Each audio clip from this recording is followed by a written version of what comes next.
Halo, kembali lagi dengan saya Anissa. Selamat datang di Media Hengkara, sumber berita terpercaya untuk Anda. Hari ini kita akan membahas kasus besar yang sedang menjadi sorotan netizen, yaitu mafia judi online di Komdigi. Kasus ini telah mengungkap jaringan kejahatan yang rumit dengan total 26 tersangka dan 4 buronan yang masih diburu. Apakah ini hanya puncak dari gunung es? Mari kita kupas tuntas. Kominfo Digital atau Komdigi, nama yang kini terkenal karena keterlibatannya dalam jaringan judi online besar, adalah salah satu sindikat yang menggunakan teknologi canggih untuk menyamarkan operasinya.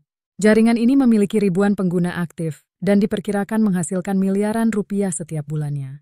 Yang menarik, sindikat ini beroperasi secara terorganisir dengan membagi peran seperti penyedia platform, operator transaksi keuangan, hingga perekrut pelanggan. Bagaimana mereka bisa beroperasi begitu lama tanpa terendus? Simak terus ya. Kronologi pengungkapan kasus ini dimulai dari laporan masyarakat tentang maraknya judi online di platform tertentu. Polisi kemudian melakukan investigasi mendalam dengan melibatkan ahli forensik digital.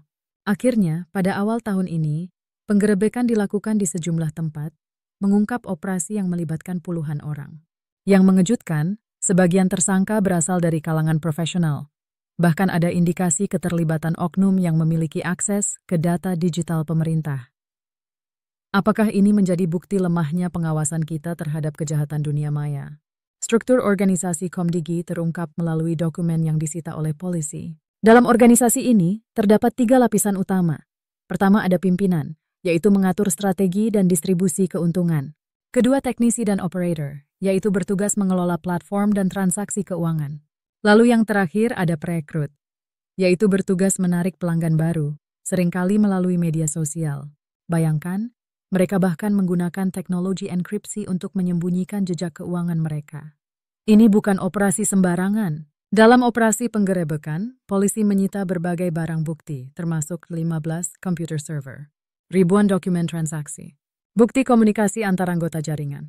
Tersangka utama dijerat dengan UU ITE dan KUHP tentang perjudian, yang ancaman hukumannya mencapai 20 tahun penjara. Lalu bagaimana dengan 4 buronan yang masih bebas? Polisi mengungkapkan bahwa mereka saat ini berada di luar negeri dan kerjasama dengan Interpol sedang dilakukan untuk menangkap mereka. Keempat buronan ini diduga memiliki peran kunci sebagai pengelola keuangan dan perancang strategi digital. Polisi menyatakan mereka akan menggunakan semua cara, termasuk teknologi pelacakan terbaru, untuk menangkap mereka.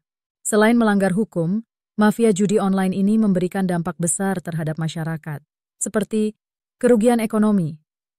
Banyak keluarga mengalami kebangkrutan karena judi online. Ketergantungan. Judi online menciptakan adiksi, terutama di kalangan muda. Penyalahgunaan data pribadi.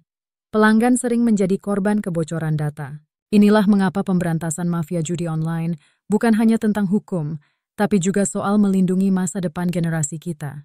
Kasus Komdigi ini menjadi cerminan bahwa kejahatan digital terus berkembang dan menuntut kita semua untuk lebih waspada. Tidak hanya aparat hukum, tetapi kita sebagai masyarakat juga harus berperan aktif dalam melaporkan aktivitas ilegal seperti ini. Bagaimana tipen dapat Anda tentang kasus ini?